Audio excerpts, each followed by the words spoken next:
사건, 사고와 각종 사회 이슈에 대해 알아보는 시간 사회기자임 정태웅. 한범수입니다. 첫 번째 보실게요.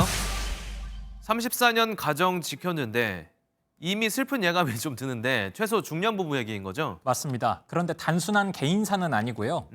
노소영 아트센터 답이 관장 얘기입니다. 그 유명한 이 노 관장과 최태원 SK그룹 회장 사이에 1조 원대 이혼 소송 말씀이시군요. 지난해 있었던 판결 결과를 한번 보실까요? 네. 자, 최태원 회장에게 노 관장이 주식 50%를 달라고 요구를 했습니다.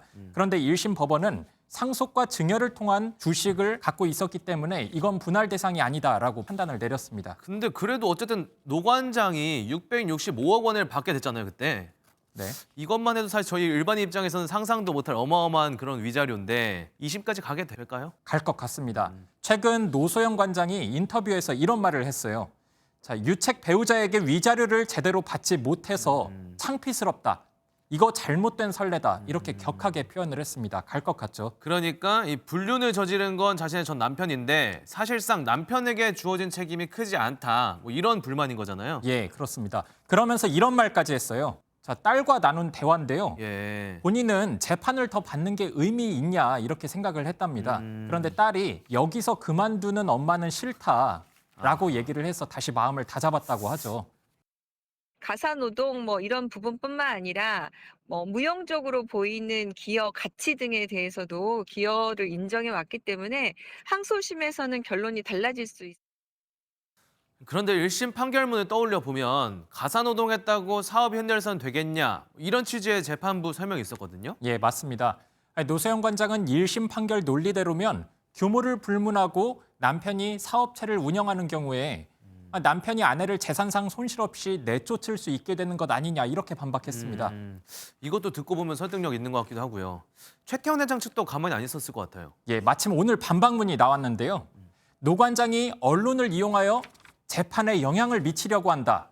1심 재판부가 뭐 충분히 고려 안 하고 내린 판결 아니다.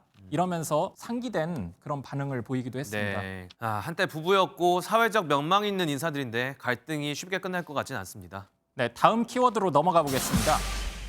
링크는 음란물 아니다. 그렇죠. 링크 자체는 음란물이 아닌데 네. 뭐 관련된 범죄가 있었나 보죠. 네, 일단 간략히 설명해 드릴게요. 2020년에 A씨가 아동 청소년 음란물 211개가 저장된 텔레그램방 링크를 구입해서 이를 시청했습니다. 그래서 해당 혐의로 재판에 넘겨졌는데요.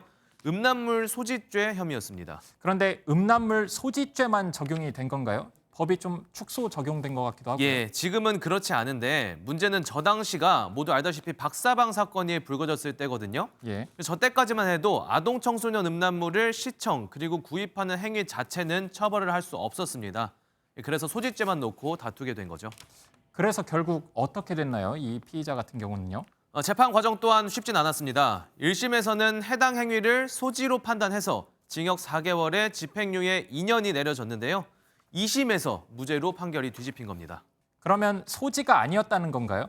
네, 이게 시청은 한 건 맞는데 시청한 이후에 소지로 나아갈 만한 점을 찾지 못했다는 거죠.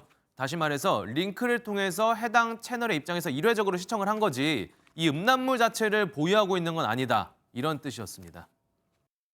처벌 대상이 된다는 것을 명확하게 정하지 않은 경우에는 처벌의 필요성이 있다는 이유만으로 처벌할 수 없다는. 생각보다 법리가 복잡한데요. 박사방 이후로는 법이 강화됐잖아요. 지금도 링크 활용하면 처벌 못 받나요? 우선은 링크를 가지고만 있으면 처벌이 어렵고요. 다만 이번 건과 같이 링크를 통해서 시청까지 이어진다면 처벌이 가능해집니다. 그럼 만약에 친구한테 문자나 카카오톡으로 링크를 불쑥 받게 됐을 때 그런 경우에도 뭐 처벌이 안 되는 건가요? 그런 경우에는 일단 고의가 없기 때문에 처벌이 어렵다고 전문가들은 말했습니다. 이 박사방 사건 당시만 해도 이처럼 세부 사례들이 쏟아지면서 모호한 처벌 기준이 도마 위에 오르기도 했었습니다. 어찌됐건 이제는 구입과 시청 자체만으로도 처벌이 가능해졌으니 이런 일 하면 안 되겠죠. 지금까지 사회기자 M이었습니다. 안녕하세요. 김주하입니다. 공정하고 신속한 MBN 뉴스, 유튜브를 통해서도 만나보실 수 있습니다. 특히 더 많은 뉴스와 라이브를 보고 싶으시다면 오른쪽을 눌러서 구독하시면 됩니다. 어렵지 않죠? 빠르고 정확한 뉴스로 계속 찾아뵙겠습니다. MBN 뉴스를 시청해주신 여러분 고맙습니다.